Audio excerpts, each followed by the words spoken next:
Apreciados amigos, nuevamente con ustedes, haciéndoles llegar un saludo muy cordial e invitándolos a una nueva aventura en nuestra exploración del fascinante mundo de las profecías bíblicas, muy especialmente las contenidas en el libro de Daniel.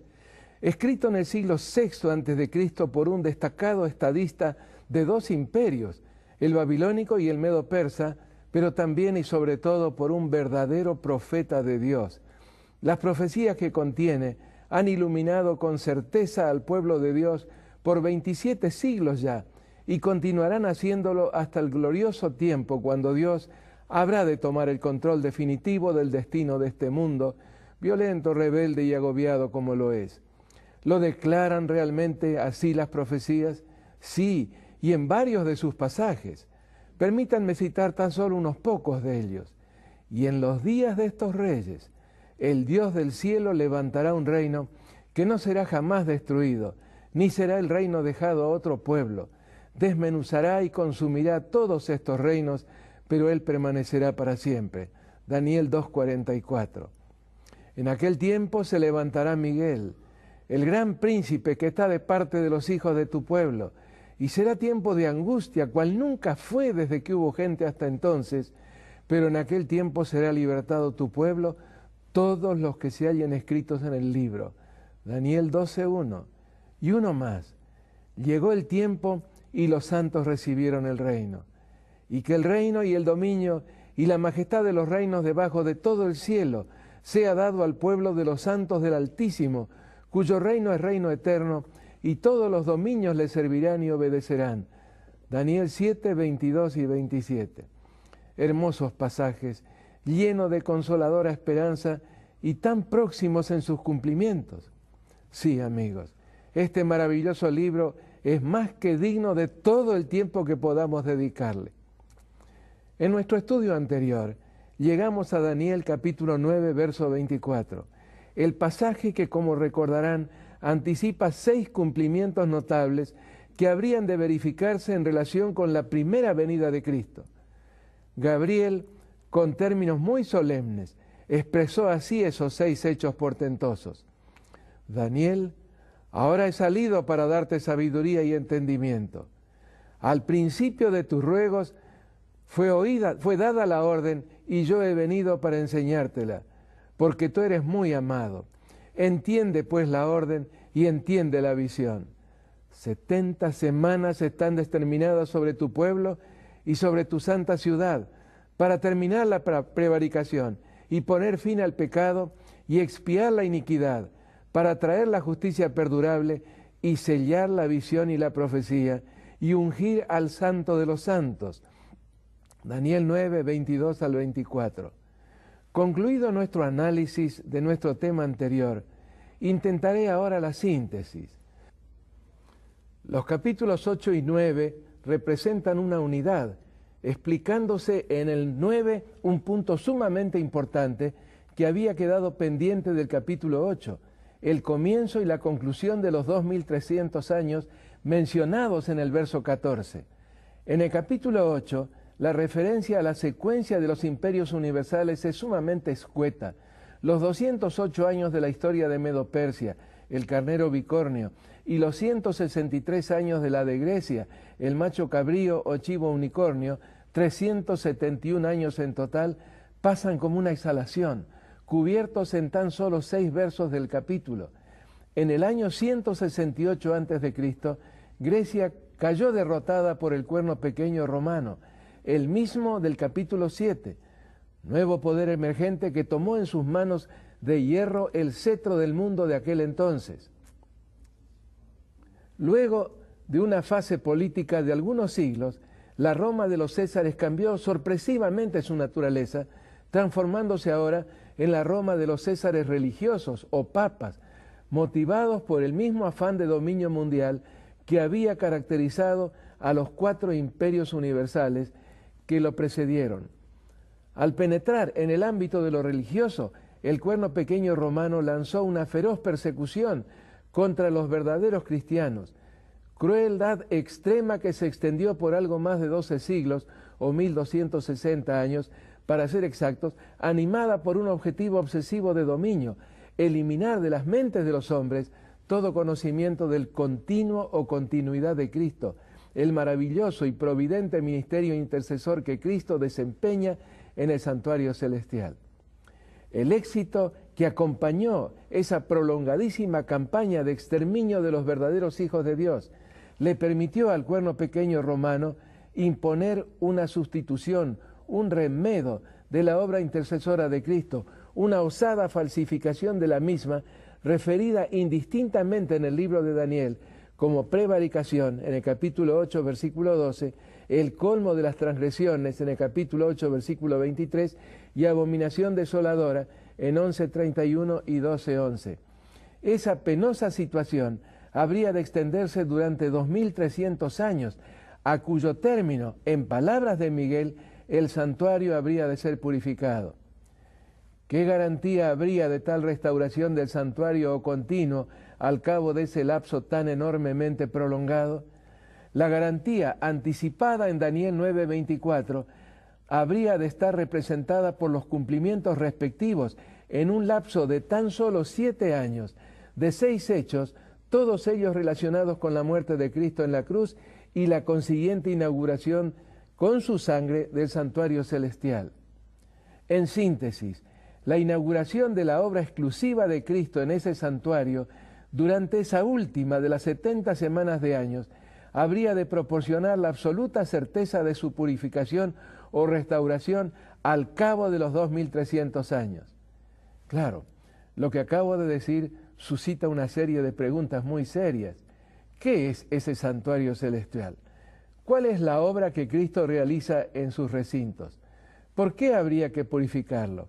¿Acaso hay contaminantes en el cielo? ¿En qué podría consistir esa purificación o restauración? Más aún, ¿qué tiene todo esto que ver conmigo como para que yo necesite saberlo? Queridos amigos, todas estas preguntas son extremadamente relevantes, así que tendremos que darles respuesta, sin dejar fuera ni una sola. Pero antes de hacerlo, tendremos que completar nuestro estudio del capítulo 9 del libro del profeta Daniel. Con estos pensamientos en mente, leamos ahora esos 3 pasajes finales de Daniel 9, empezando por el verso 25. Sabe pues y entiende que desde la salida de la orden para restaurar y edificar a Jerusalén hasta el Mesías príncipe, habrá 7 semanas y 62 semanas. Se volverá a edificar la plaza y el muro en tiempos angustiosos. Verso 26. Y después de las 62 semanas, se quitará la vida del Mesías, mas no por sí, y el pueblo de un príncipe que ha de venir destruirá la ciudad y el santuario, y su fin será con inundación, y hasta el fin de la guerra durarán las inundaciones. Verso 27. Y por una semana confirmará el pacto con muchos. A la mitad de la semana hará cesar el sacrificio y la ofrenda. Después, con la muchedumbre de las abominaciones, vendrá el desolador, hasta que venga la consumación, y lo que está determinado se derrame sobre el desolador. Daniel 9, 25 al 27. Comencemos por el verso 25, en el que Gabriel inicia una secuencia de períodos que procede a detallar. Sabe pues y entiende que desde la salida de la orden para restaurar y edificar a Jerusalén hasta el Mesías príncipe, habrá 7 semanas y 62 semanas. 62 más 7, 69. Es decir, 69 de las 70 semanas. Prosigo. Se volverá a edificar la plaza. Esto es la ciudad, Jerusalén, y el muro en tiempos angustiosos. Y aquí una corta pausa a fin de darles tiempos como para que ustedes, apreciados amigos, puedan anotar algunos datos. Una vez que se promulgara el decreto que autorizaría la reconstrucción de la ciudad, expedido por el monarca medo-persa Artajerjes I Longánime en el año 457 a.C., ejecutar lo dispuesto en ese edicto habría de requerir 7 semanas, es decir, 49 años, durante los cuales habría de realizarse la reconstrucción de Jerusalén y su muro. Sí, fue en ese año 408 a.C., 49 años después del decreto, cuando se completó lo básico de la reconstrucción de Jerusalén. Desde ese momento, año 408 a.C., hasta cuando el Mesías habría de iniciar su ministerio terrenal, habrían de transcurrir 62 semanas más. 62 por 7, 434 años. Si hacemos la cuenta, comprobaremos que esos 434 años nos llevan hasta el 408 o del 408 antes de Cristo al 27 después de Cristo, precisamente el año cuando Jesús fue bautizado por Juan el Bautista en el río Jordán. La expectativa, tan generalizada como la hubo en esos días, en relación con la inminente aparición del Mesías prometido, se debió a la profecía que estamos considerando, la de las 70 semanas de año. Fue por eso que Juan el Bautista comenzó su prédica anticipando: arrepentíos, porque el reino de los cielos se ha acercado. Mateo capítulo 3, verso 2, o como lo registra San Marcos en palabras de Jesús, capítulo 1, versículo 15, el tiempo se ha cumplido y el reino de Dios se ha acercado. Lo mismo San Pablo con estas palabras: pero cuando vino el cumplimiento del tiempo, Dios envió a su Hijo. Gálatas 4:4. Si usted está anotando estos datos tan importantes, habrá colocado en el papel el año 457 a.C. A partir de este año, una línea horizontal no muy larga bien podría representar esas 7 semanas o 49 años que habría de llevar la reconstrucción de Jerusalén hasta el año 408 a.C. Y de allí habría que trazar otra bastante más larga para representar el lapso de las 62 semanas o 434 años hasta el momento del bautismo de Jesús. Es decir, un total de 69 semanas o 483 años extendidos desde el decreto de Artajerjes I Longánime hasta el bautismo de Jesús. ¿Qué habría de ocurrir durante la última semana, la semana número 70, en esos últimos 7 años del lapso determinado por el decreto divino para el pueblo judío?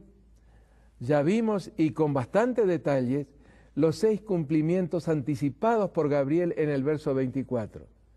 Ahora, en el verso 27, el ángel volvió al tema con estas palabras: y por otra semana, es decir, la última, confirmará el pacto con muchos. San Pablo declara que un pacto o testamento recién se confirma con la muerte del testador. Eso está en Hebreos 9, los versículos 15 al 17. Y que el pacto de Dios, su promesa de obrar la salvación de los hombres, se ratificó cuando Cristo murió sobre la cruz. Fue ese cruento sacrificio lo que confirmó el pacto y le dio validez.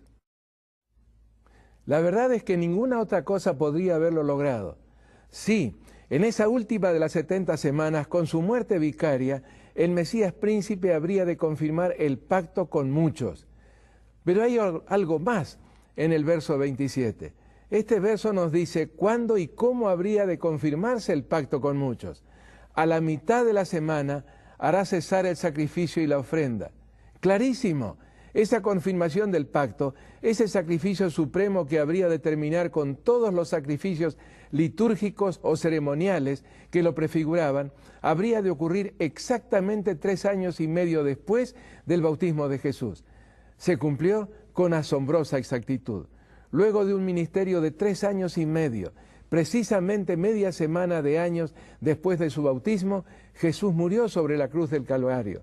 Sí, Jesús dio su vida sobre aquel áspero madero precisamente en la primavera del año 31 de nuestra era, 3 años y medio después de su bautismo en el otoño del año 27, tal como esta maravillosa profecía lo había anticipado. Usted me dice, y con toda razón, que todavía restaban 3 años y medio o media semana de años para completar las 70 semanas o 490 años. Así es. Esos 490 años estaban determinados como última oportunidad para los judíos como nación escogida de Dios. ¿Qué ocurrió en el año 34 de nuestra era? 3 años y medio después de la crucifixión, al concluir los 490 años. En ese año 34, allá en Jerusalén, murió por lapidación o apedreamiento el primer mártir cristiano, Esteban, uno de los primeros 7 diáconos de la naciente iglesia cristiana.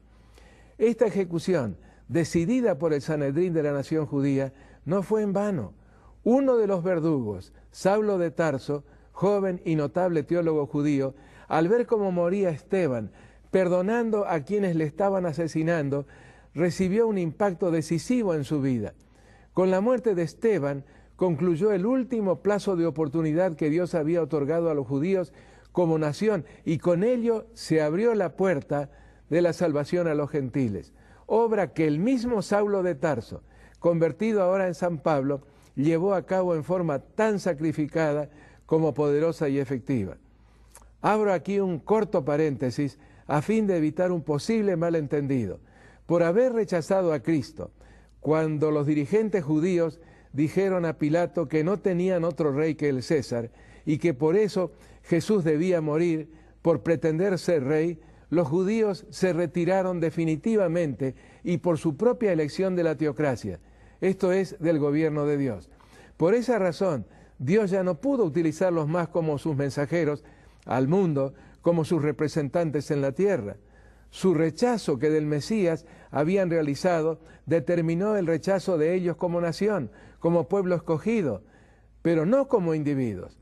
San Pablo siempre lo hizo muy claro. El Evangelio es tanto para judíos como para aquellos que no lo son.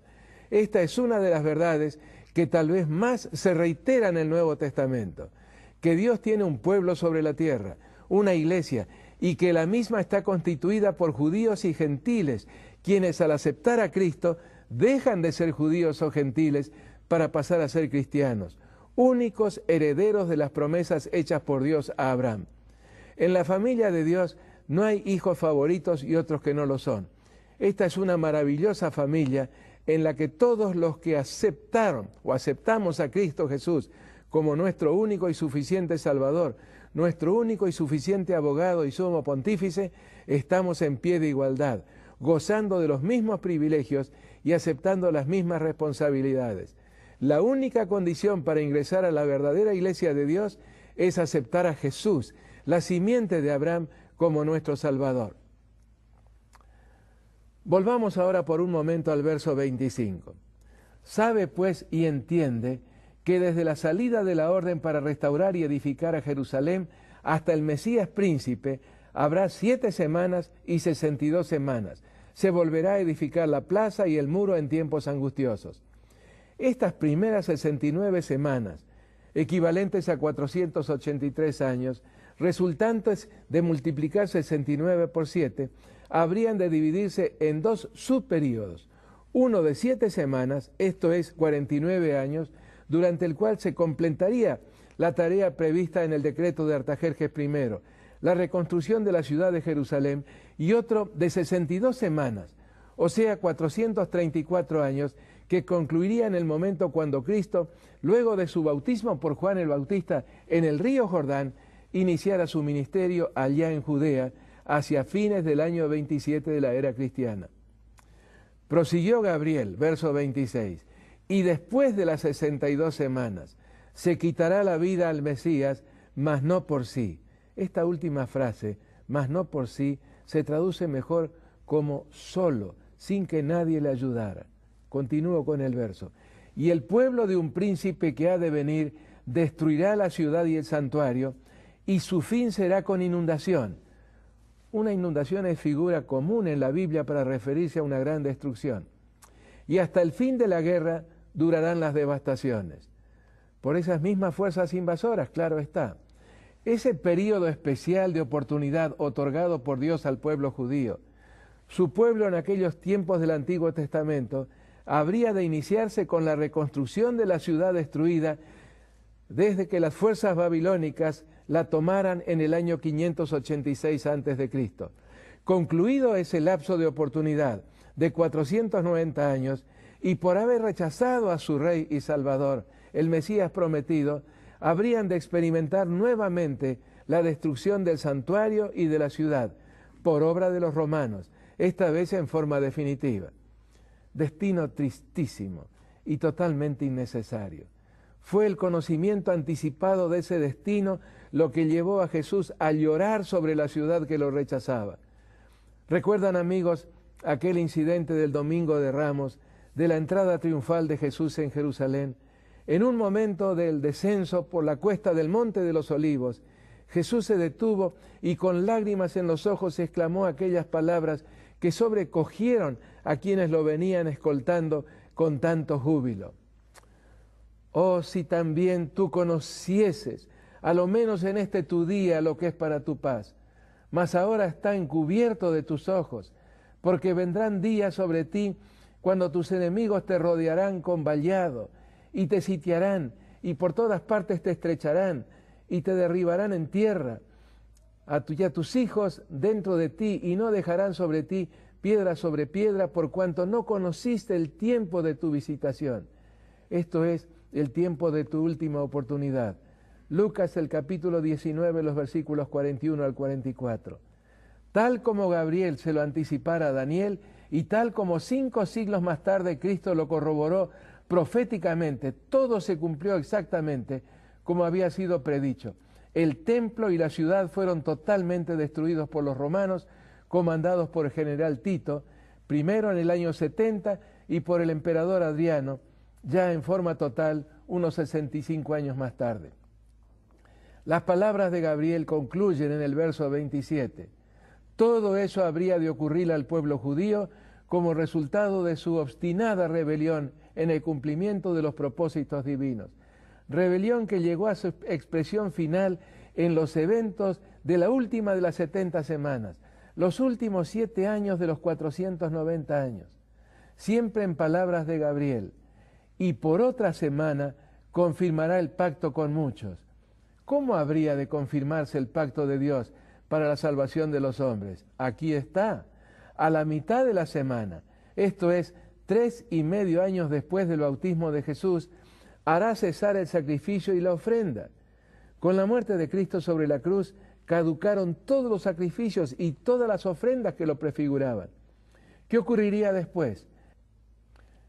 Las palabras de Gabriel concluyen en el verso 27. Todo eso habría de ocurrirle al pueblo judío como resultado de su obstinada rebelión en el cumplimiento de los propósitos divinos, rebelión que llegó a su expresión final en los eventos de la última de las 70 semanas, los últimos 7 años de los 490 años.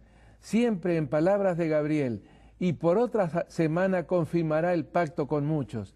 ¿Cómo habría de confirmarse el pacto de Dios para la salvación de los hombres? Aquí está.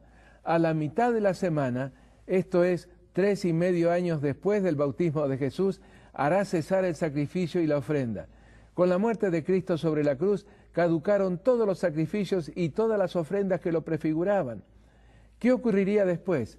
Gabriel dio entonces en su explicación algo así como un salto de varios siglos, sintetizando en pocas palabras la obra nefasta del poder o sistema simbolizado por aquel cuerno pequeño de los capítulos 7 y 8. Estas fueron sus palabras.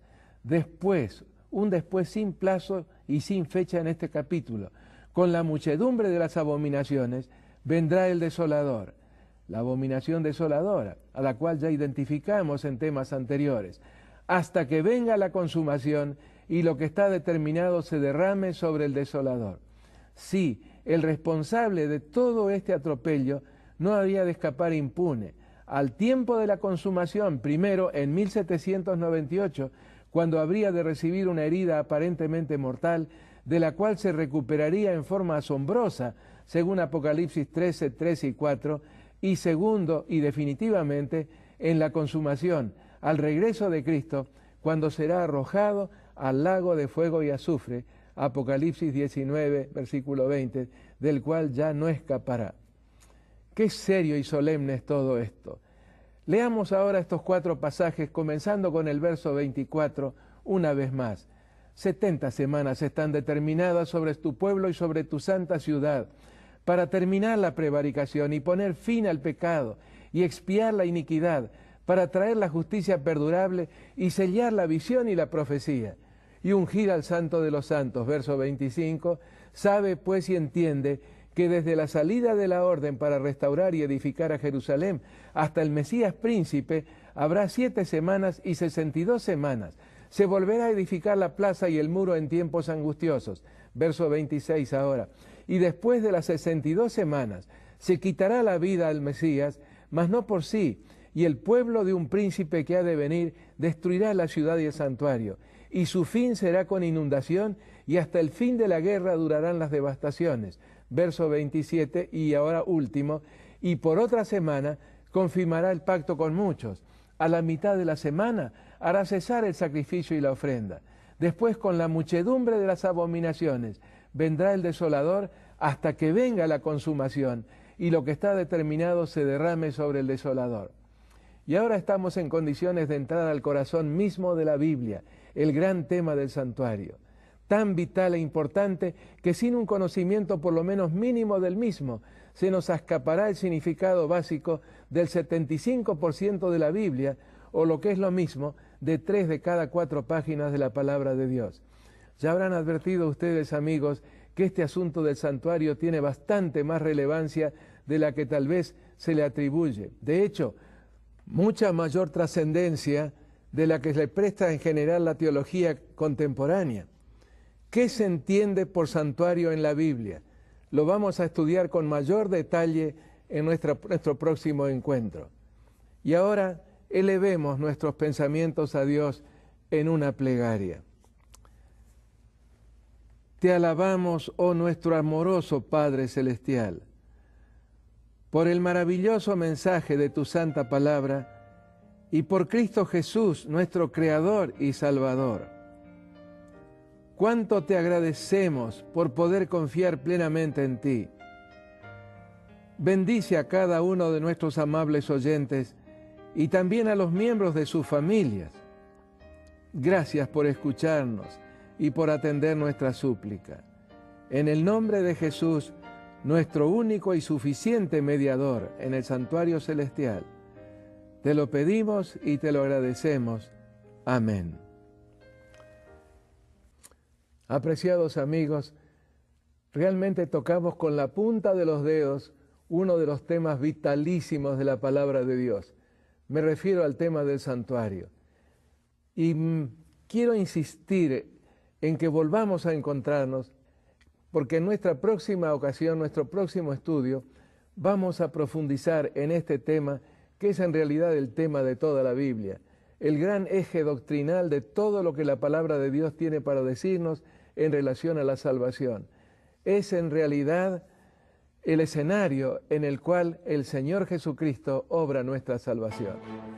Que Dios los bendiga muy ricamente, queridos amigos. Hasta la próxima.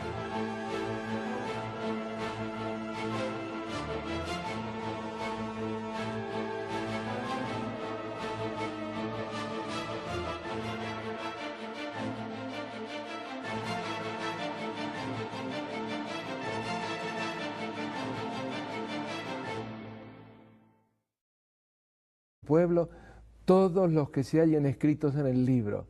Daniel 12:1. Y uno más. Llegó el tiempo y los santos recibieron el reino.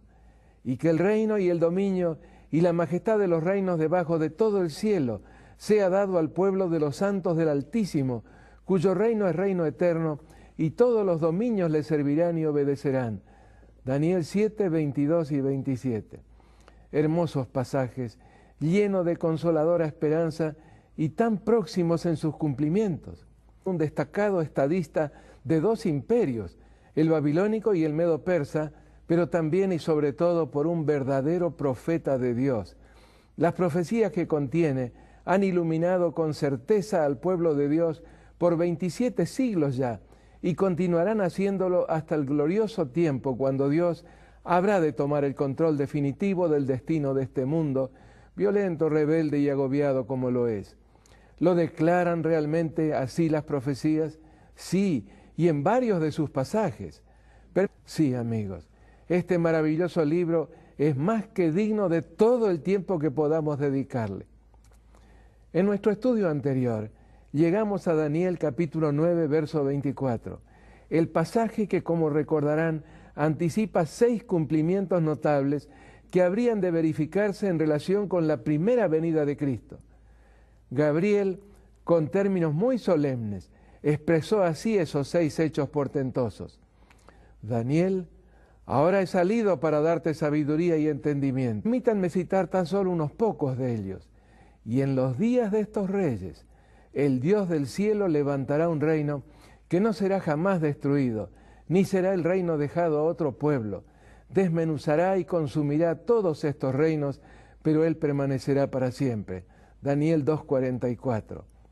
En aquel tiempo se levantará Miguel, el gran príncipe que está de parte de los hijos de tu pueblo, y será tiempo de angustia, cual nunca fue desde que hubo gente hasta entonces, pero en aquel tiempo será libertado tu pueblo.